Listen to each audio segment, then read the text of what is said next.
ಯಶಸ್ವಿ ಆಗಲಿ ತಮ್ಮ. ತಮ್ಮ ಖರ್ಚಿಗೆ ಏನಾದರೂ ಪ್ರತಿಯೊಂದರಲ್ಲೂ ಭರ್ತಿ ಬರುತ್ತಿರುವ ನನಗೆ ಕಣ್ಣ ಖರ್ಚಿದೆ. ಇನ್ನು ಹೈಟು ಖರ್ಚಿಗೆ ಎಷ್ಟೊಂದು ಸ್ವಲ್ಪ ಹಣ ಬೇಕಲ್ಲ. ಅತ್ತಿಗೆ ದಿನ ದುಡಿದು ಬೇಸತ್ತಿರುವ ನನಗೆ ತ್ರಾಸ ಆಗಬಾರ್ದು. ನಾನೇ ಒಂದು ವಾರ ಕೂಲಿ ಮಾಡಿ ಹಣ ಸಂಪಾದನೆ ಮಾಡಿಕೊತೀನಿ. ನೀನು ಓದಿದವನಪ್ಪ, ನೀನ್ಯಾಪ ಕೂಲಿ ಕೆಲಸ ಮಾಡಬಹುದು? ಅತ್ತಿಗೆ ನೀವು ನನಗೆ ಸಾಕ್ಷಾತ್ ಪಾರ್ವತಿ ಪರಮೇಶ್ವರಿದ್ದಾರೆ. ನೀವು ಯಾವಾಗಲೂ ಸಂತೋಷವಾಗಿರ್ಬೇಕನ್ನೋದೇ ನನ್ನ ಆಸೆ.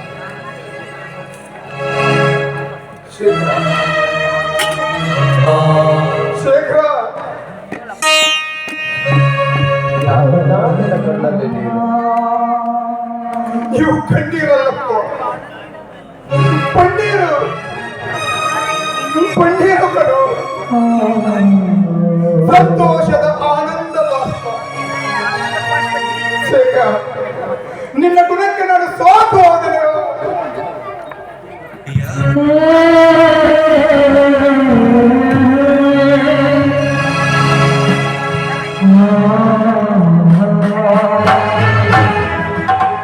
ನಿನ್ನಂತ ತಮ್ಮನನ್ನು ಪಡೆದ ನಾನೇ ಭಾಗ್ಯಶಾಲಿ.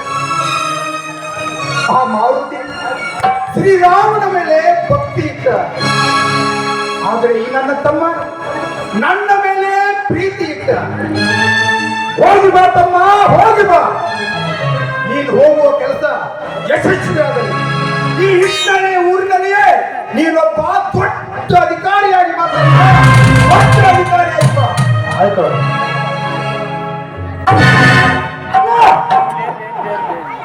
ಯಾಕೋ ಸುಖ ಈಗ ಬಂದ್ಯಾ? ನೀನ್ ಹೋದ ಕೆಲಸ ಏನಾಯ್ತು?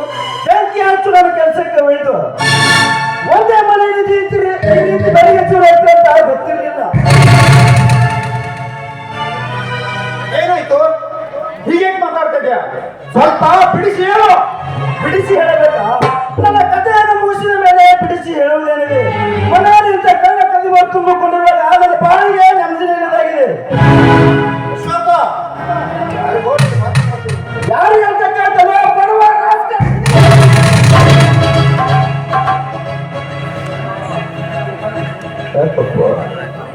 ದಿನಾಲು ತುಂಬ ಹೃದಯದಿಂದ ಅಣ್ಣ ಎಂದು ಕರೆಯುವುದು. ನೇರವಾಗಿ ಈ ಮಾತು ನನಗೆ ಏಕಪ್ಪ, ನಾನೇನು ಮಾಡಿಲ್ಲ. ಇನ್ನೂ ಏನು ಮಾಡ್ಬೇಕಂದ್ರೆ ನಾನೊಬ್ಬ ಅಧಿಕಾರಿಯಾಗಿ ಬರ್ತೇನೆಂದು ನನ್ನ ನೌಕರಿಗೆ ಇಟ್ಟಿಲ್ಲ. ನನ್ನ ನೌಕರಿಗೆ ಇಟ್ಟಿದ ನನ್ನ ಕತ್ತು ನನ್ನ ಬಾಡಿಗೆ ಕೋಡಿ ಇಟ್ಟ ನೋವಿನ ಅಂತ ನಾನಾಯ್ತ. ನಿನ್ನ ಚಾರಿತ್ರ್ಯಮಯ ಚಿತ್ರ ಬದಲಿಸುವ ನಾಲಾಯಕನೆಂದು ಭಾವಿಸಿದೆಯಾ?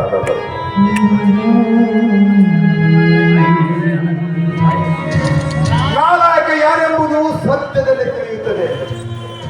ಶೇಖರ, ಅಶೋಕ ನಿನ್ನ ಮೇಲೆ ಹೊರಿಸಿರುವ ಆಪಾದನೆಯ ಸತ್ಯಾಸತ್ಯತೆಗೆ ನೀನೇ ಉತ್ತರಿಸಬೇಕು.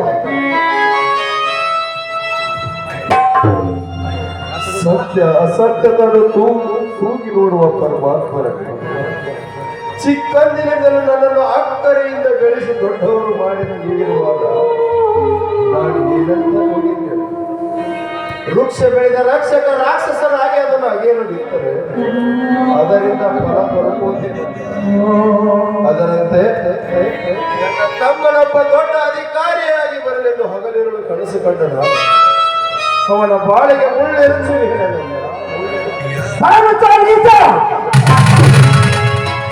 ಏನು ಅವರಿಗೆಲ್ಲ ಅನ್ನ ಹತ್ತಿರ ಕಣ್ಣಲ್ಲಿ ಬಂದು ಹೊಡೆದು ಈಗ ಮೇಲಂತೆ ವರ್ತಿಸುತ್ತೀಯಾ?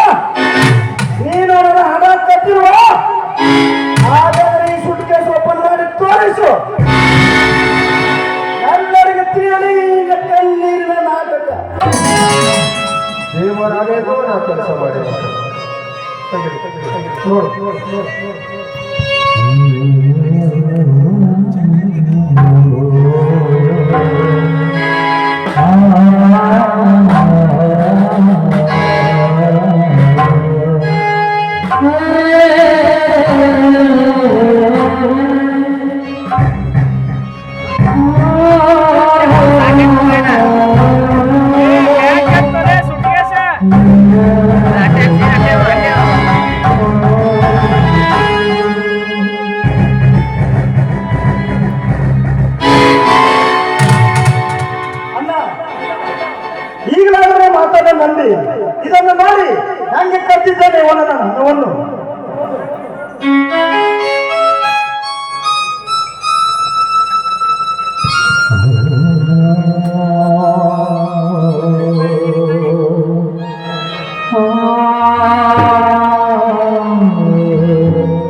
ಎಂತಹ ಕಪಟ ನಾಟಕವಾಡಿದೆಯಲ್ಲೋ. ಹಣ ಕಳ್ಳ ನೀನಾದರೂ ಪ್ರತಿನಂತೆ ವರ್ತಿಸಿ ಈ ಅಣ್ಣನಿಗೆ ದ್ರೋಹ ಮಾಡಿದೆಯಲ್ಲೋ.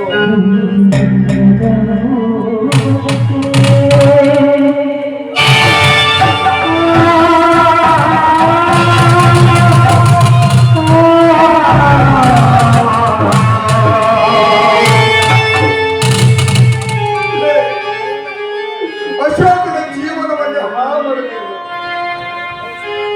ನಿನಗಾಗಿ ನಾನು ಹಗಲು ರಾತ್ರಿ ಸುಣ್ಣದಂತೆ ಸವಿದು ಸಣ್ಣಾದೆ. ಆದ್ರೆ ನೀನು ನನ್ನ ಹೃದಯಕ್ಕೆ ಬೆಂಕಿ ಇಟ್ಟಿರುತ್ತೀಯಲ್ಲೋ.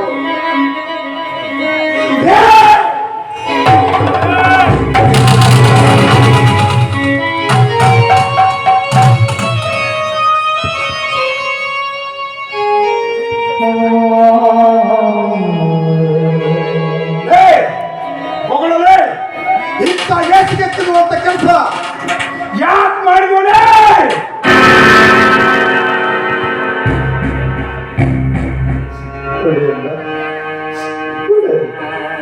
ನಿನ್ನ ಮನಸ್ಸು ತೃಪ್ತಿಯ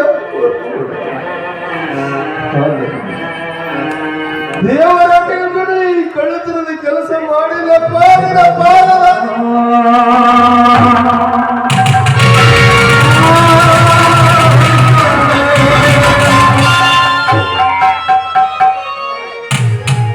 ನನ್ನ ಪ್ರಾಣಗಳನ್ನು ಮುಟ್ಟಬೇಡ. ನೀಗೊಂದು ಕೆಟ್ಟ ಹೊಳ. ನಿನ್ನನ್ನು ನನ್ನ ತಮ್ಮ ಎಂದು ಹೇಳಿಕೊಂಡು ನನಗೆ ನಾಚಿಕೆ ಆಗ್ತಾ ಇದೆ. ನಿನ್ನ ಬಾಳು ಕೆಸರಿನಲ್ಲಿ ಅರಳುವ ಕಮಲದಂತೆ ಅರಳಲಿ ಅಂತ ಮುಳ್ಳಿನ ಬೇಲಿ ನಾನಾಗಿ ನಿನಗೆ ರಕ್ಷಣೆ ನೀಡುತ್ತಾ ಬಂದಿದ್ದೆ. ಆದ್ರೆ ನೀನು ರಕ್ತ ತಂದೆಯಾಗಿ ಜೋಪಾನ ಮಾಡಿದ ಅಣ್ಣನ ಕಣ್ಣಿಗೆ ಮಣ್ಣೆಡ್ತಿದೆಯಲ್ಲೋ.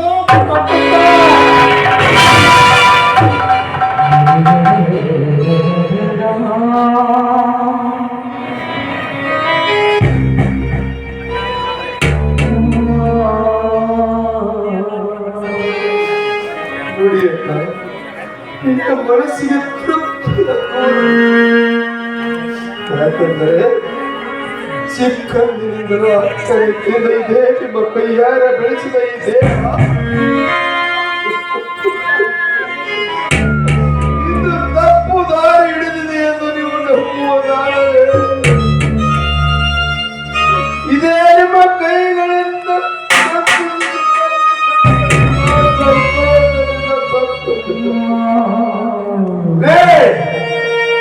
ಇಂದಿನಿಂದ ನೀನು ನನ್ನ ತಮ್ಮನೂ ಅಲ್ಲ, ನಾನಿನ್ನ ಅಣ್ಣನೂ ಅಲ್ಲ. ಇನ್ನೊಂದು ಸಾರಿ ನಿನ್ನ ಹೊಲಸು ಬಾಯಿಂದ ಅಣ್ಣ ಎಂದು ಕರೆಯುವುದು. ಈ ಹಿಟ್ನಳ್ಳಿ ಊರಿನಲ್ಲಿ ನಾವು ಅಣ್ಣ ತಮ್ಮಂದರೆಂದರೆ ಶಿವನ ಪೂಜೆಗೆ ಮೀಸಲಾಗಿರುವ ಪವಿತ್ರ ಬಿಲ್ವ ಪತ್ರ ಎಂದು ತಿಳಿದುಕೊಂಡಿದ್ದೀವಿ. ಆದರೆ ನೀನು ನಮ್ಮ ಅಣ್ಣ ತಮ್ಮರ ಬಾಂಧವ್ಯಕ್ಕೆ ಕೊಳ್ಳಿ ಇಟ್ಟು ಬಂದು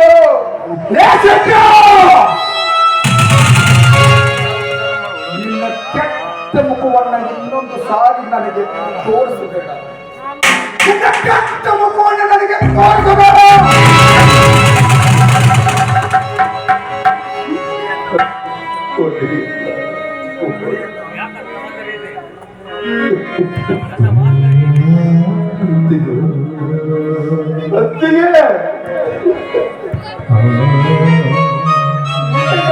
ಕರುಣೆ ಬಾರದನ ಬಾಯಿನಲ್ಲಿ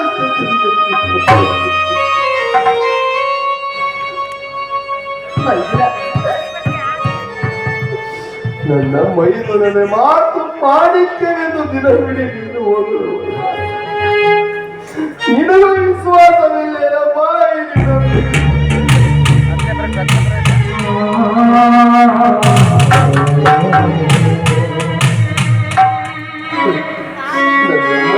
ಕಳ್ಳತನ ಮಾಡಿ ಅಶೋಕನ ಬಾಳ ಹಾಳು ಮಾಡಿದ್ದಾರೆ ಎಂದು ನೀನು ನಂಬುವಂತಿದ್ದರೆ ನೀನಾದರೂ ಕೊಂದು ಬಿಡಮ್ಮ ಪಾಪಿ.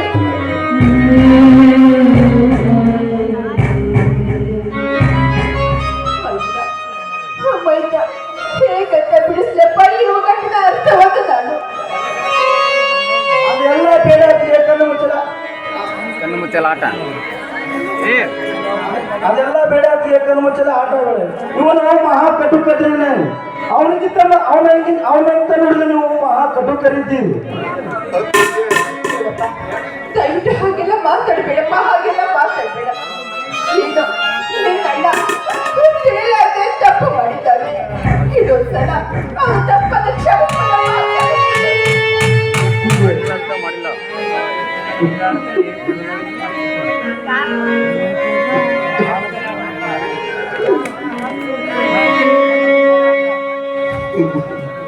ನನಗಾಗಿ ಬಂದ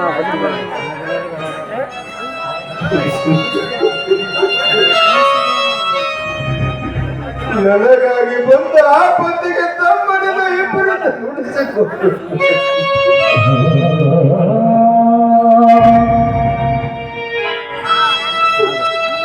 ಕಳ್ಳತನ ಮಾಡದೆ ಇದ್ದ ನನಗೆ ಕಳ್ಳತನ ಮಾಡಿದ ಪಾಪಿಗೆ ತಕ್ಕ ಶಿಕ್ಷೆ ಆಗಬೇಕೆಂದು ತಮ್ಮ ದಿಟ್ಟವಾಗಿ ನುಡಿಯುತ್ತಿರುವಾಗ ನಿಮ್ಮ ಕೈಯಾರ ತುತ್ತು ತಿನಿಸಿದ ಈ ಮನೆಯ ಋಣ ಪಡೆಯಲಾಯಿತು.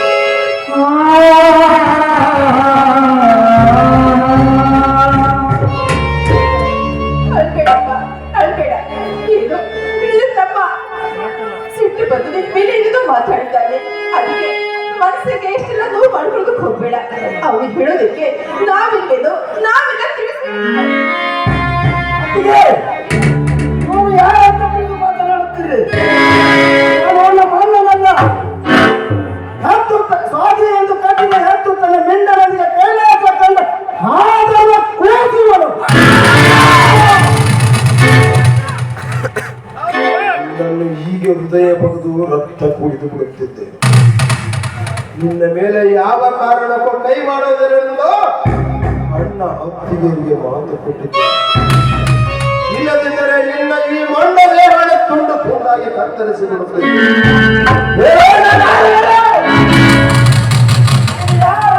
ಬೆಳೆಸಿದ್ರೆ ಕೇಳಬೇಡ.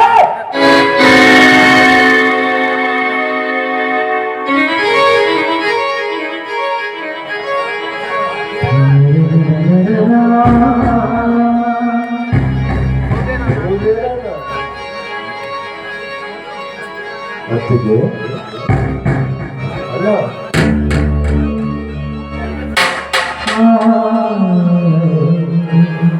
ಇಬ್ಬರು ಮೌನವಾಗಿದ್ದಾರೆ. ನಾನೊಬ್ಬ ಆದರದ ಮಗನೆಂದು ನಿಮ್ಮ ಆತ್ಮ ಸಂತೋಷದಿಂದ ನುಡಿಯುವುದಾದರೆ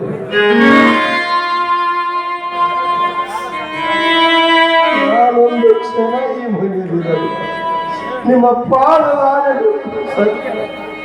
ಅಲ್ಲ,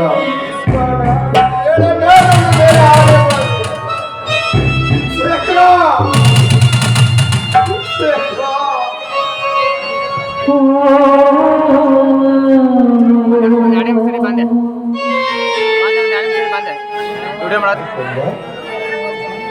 ವಿಡಿಯೋ ಮಾಡೋದು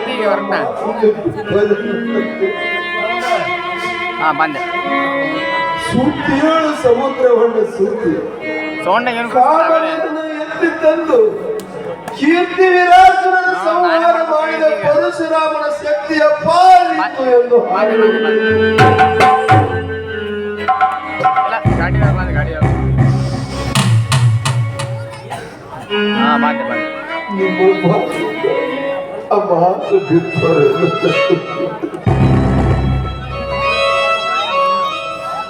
ಇದರಲ್ಲಿರಲು ನನಗಾಗಿ ನುಡಿದು ನಿಮ್ಮ ಜೀವನವನ್ನು ತ್ಯಾಗ ಮಾಡಿ ಮಗನಂತೆ ಗೋಪಾಲ ಮಾಡಿದ ನಿಮ್ಮ ಬಾಯಿಂದ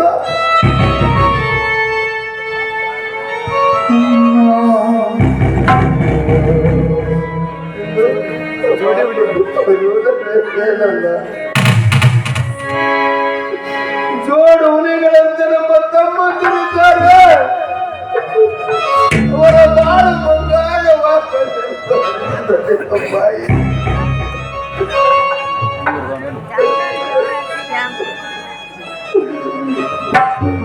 ತುಂಬ ಬರಲಿಲ್ಲ.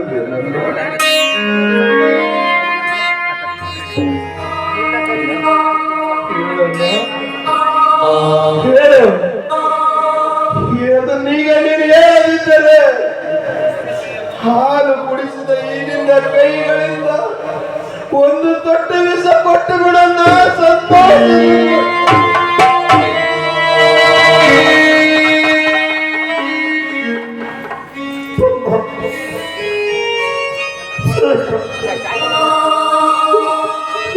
ಸಾಯುವ ಮಾತನಾಡಬೇಡಪ್ಪ.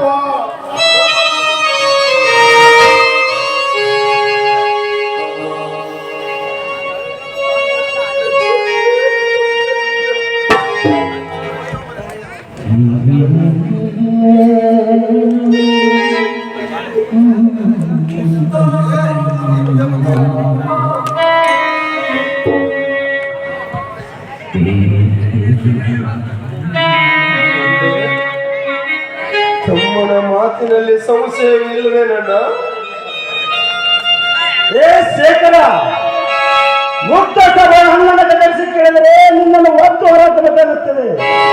ಮರ್ಯಾದೆ ನಮ್ಮನ್ನು ಬಿಟ್ಟು ಕರುವಾತೆ.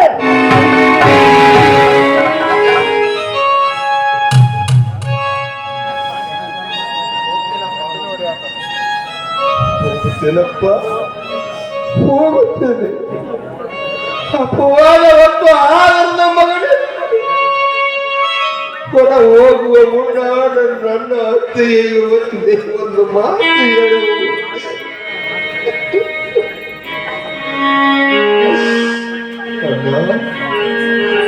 ಅತ್ತಿಗೆ, ಕುರಿಗಳನ್ನು ಸಾಕಿದ ಕುರುಬ ತನ್ನ ಕುರಿಗಳನ್ನು ಕಟಕರಿಗೆ ಬಲಿ ಕೊಟ್ಟಂತೆ ಇನ್ನು ನೀವು ನನ್ನನ್ನು ಬಲಿ ಕೊಡಬೇಕಾದ ನಾನು ಸೂಳರ ಮಗನೇ. ನನ್ನ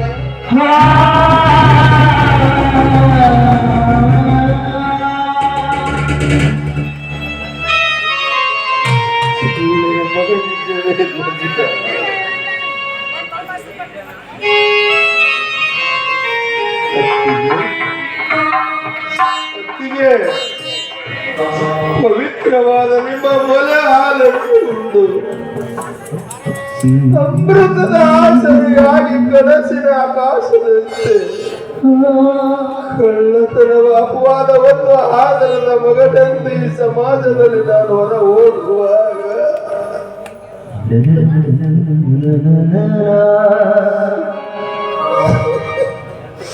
ನನ್ನನ್ನು ಕೇಕೆ ಹಾಕಿ ನಗುವ ಈ ಸಮಾಜದಲ್ಲಿ ಮುಂದೆ ಎಂದಾದರೂ ಎತ್ತಿಕೊಂಡ ಬಾಯಿಯಾಡ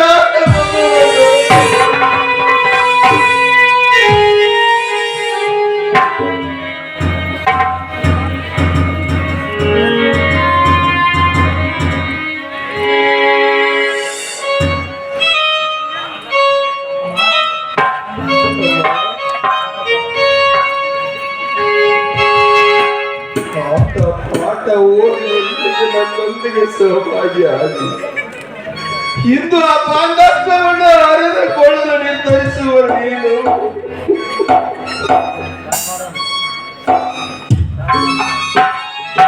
ನನ್ನ ಅಣ್ಣನೊಂದಿಗೆ ಹೊಂದಿಕೊಂಡು ಈ ಮನೆಯ ಕೀರ್ತಿ ತಾರಮ್ಮ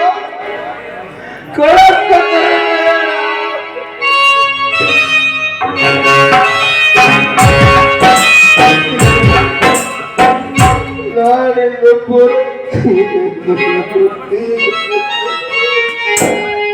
ಈ ಬಾರಿ ಶಾಲೆಯಲ್ಲಿ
Yeah.